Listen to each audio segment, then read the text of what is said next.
Have you ever laid awake in the middle of the night, your heart pounding with anxiety about what tomorrow might bring? Maybe you are looking at the news or looking at your own life, and suddenly the world just feels incredibly unsafe. You might be wondering right now if God actually sees the danger surrounding you. Does He really have a shield of protection over your life, or are you just completely on your own, left to fend for yourself in a chaotic world? I remember when that feeling of absolute vulnerability hit me harder than it ever had before. A few years ago, I was driving home late at night on a completely empty stretch of highway. Out of nowhere, a massive, violent storm rolled in. The rain was coming down so hard and fast that my windshield wipers couldn't keep up, and visibility dropped to absolute zero. My car started hydroplaning, drifting dangerously toward the edge of a steep drop-off. Panic gripped my chest so tightly I could barely breathe.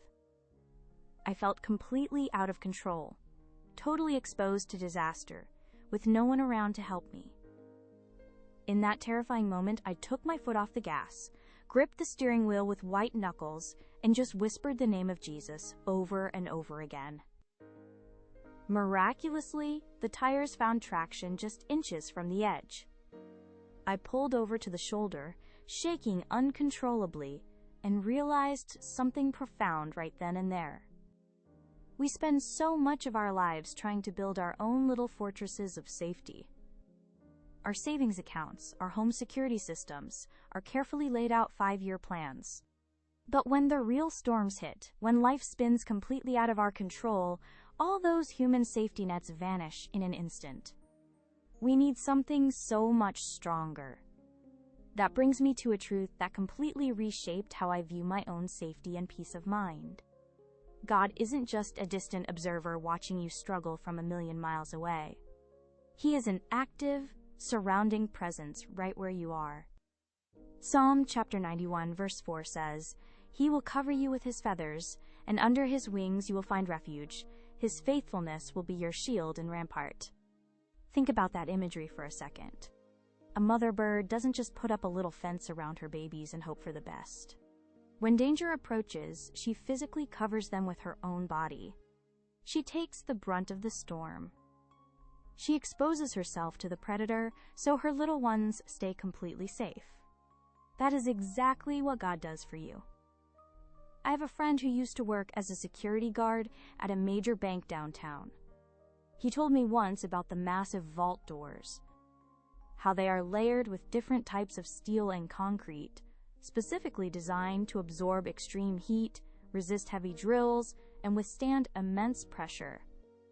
They are built to take the hit, so what is inside remains completely untouched. God's faithfulness is that shield and rampart for you.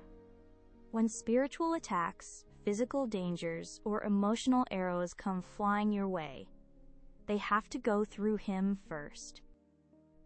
You aren't standing out in the open battlefield alone. You are hidden.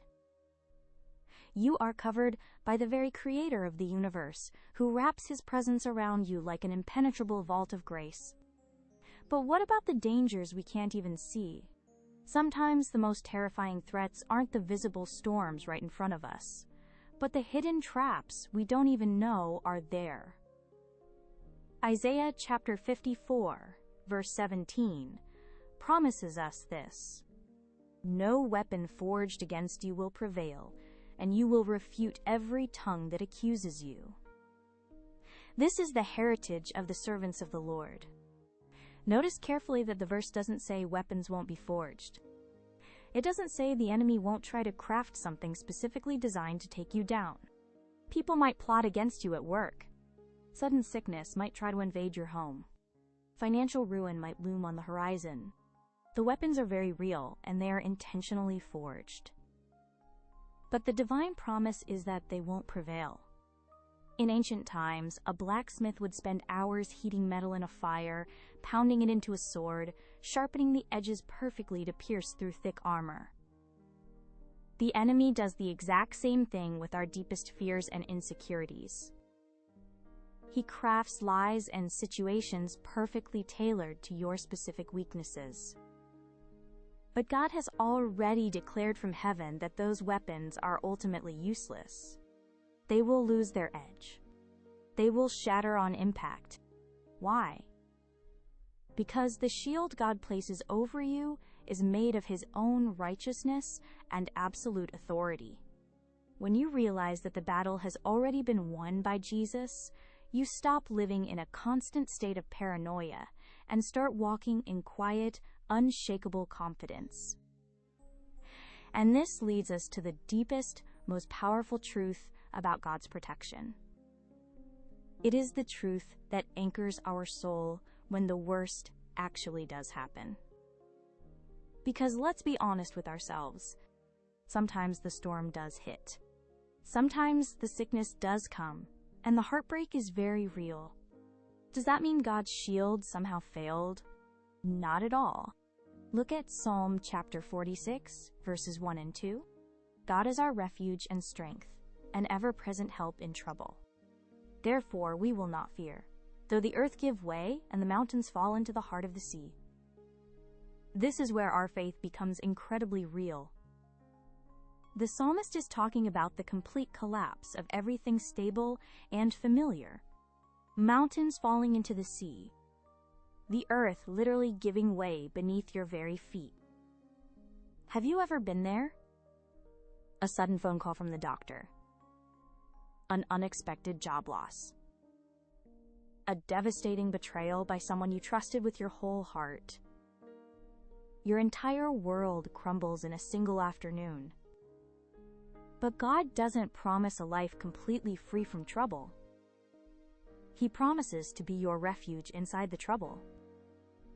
His protection isn't always keeping you out of the blazing fire. Sometimes His protection is standing right there beside you in the middle of the flames, making sure you aren't consumed by them. He preserves your soul. He guards your